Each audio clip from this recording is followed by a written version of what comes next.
ശ്രീമന്നാരായണീയം ദശകം 21 നവവർഷങ്ങളും സപ്തദ്വീപാദികളും. ശ്ലോകം 3. അഗജാനന പത്മാർക്കം ഗജാനനമഹർനിശം അനേകദം തം ഭക്താനാം ഏകദന്തമുപാസ്മഹേ. സരസ്വതി നമസ്തുഭ്യം വരദേ ജ്ഞാനരൂപിണി വിദ്യാരംഭം കരിഷ്യാമി സിദ്ധിർഭവതു മേ സദാ. ഗുരുർബ്രഹ്മ ഗുരുർവിഷ്ണുർഗുരുർദേവോ മഹേശ്വര ഗുരുഃ സാക്ഷാത് പരം ബ്രഹ്മ തസ്മൈ ശ്രീ ഗുരവേ നമഃ.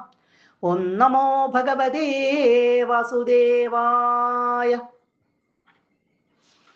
ധ്യായാമി ദക്ഷിണഗതേ ഹരിവർഷവർഷേ പ്രഹ്ലാദമുഖ്യപുരുഷൈ പരിഷേവ്യമാണം ഉത്തുംഗശാന്തധവളാകൃതിമേഘശുദ്ധജ്ഞാനപ്രദം നരഹരിം ഭഗവൻ ഭവന്തം. കഴിഞ്ഞ ശ്ലോകത്തില് ഇളാവൃത ഭൂഖണ്ഡത്തിന്റെ കിഴക്ക് ഭാഗത്തുള്ള ഭദ്രാശ്വം എന്ന ആ ഭൂഖണ്ഡത്തെക്കുറിച്ച് അറിഞ്ഞു. ഭദ്രശ്രവസ്സുകൾ എന്ന മഹർഷിമാരാണ് അവിടെ വേദങ്ങളെ, മറഞ്ഞുപോയ വേദങ്ങളെ വീണ്ടെടുത്ത് ആ ബ്രഹ്മാവിനേകിയ ഹയഗ്രീവമൂർത്തി, ആ ഹയഗ്രീവമൂർത്തിയെ ഭദ്രശ്രവസ്സുകൾ എന്ന പേരിൽ അറിയപ്പെടുന്ന മഹർഷിമാര് നന്നായിട്ട് സേവിക്കുന്നു. അങ്ങനെയുള്ള അങ്ങയെ, ഭഗവാനെ ഞാൻ ധ്യാനിച്ചു കൊള്ളുന്നു എന്ന് നമ്മൾ കണ്ടു. ഇനി ഇളാവൃതത്തിന്റെ തന്നെ തെക്കുഭാഗത്ത്, ദക്ഷിണഗതേ, ഇളാവൃതത്തിന്റെ തന്നെ തെക്കുഭാഗത്തുള്ള ഹരിവർഷവർഷേ, ഹരിവർഷം എന്ന വർഷത്തിൽ, ഭൂഖണ്ഡത്തിൽ പ്രഹ്ലാദ മുഖ്യപുരുഷൈ, പ്രഹ്ലാദൻ തുടങ്ങിയ ഭക്തജനങ്ങളാൽ, പ്രഹ്ലാദൻ തുടങ്ങിയിട്ടുള്ള പ്രമുഖരായിട്ടുള്ള ഭക്തജനങ്ങളാൽ പരിഷേവ്യമാണ്, നന്നായി സേവിക്കപ്പെടുന്നവനും നന്നായി പൂജിക്കപ്പെടുന്നവനും ഉത്തുംഗ, അത്യുന്നതവും ഉയർന്നതും, വളരെയധികം ഉയർന്നതും ശാന്തമായതും ശമഗുണം പ്രധാനമായിട്ടുള്ളത്, ധവള ആകൃതി, ധവളം വെളുത്തതുമായ ആകൃതി ഉള്ളവനും അത്യുന്നതമായിട്ട് ഉയർന്നു നിൽക്കുന്ന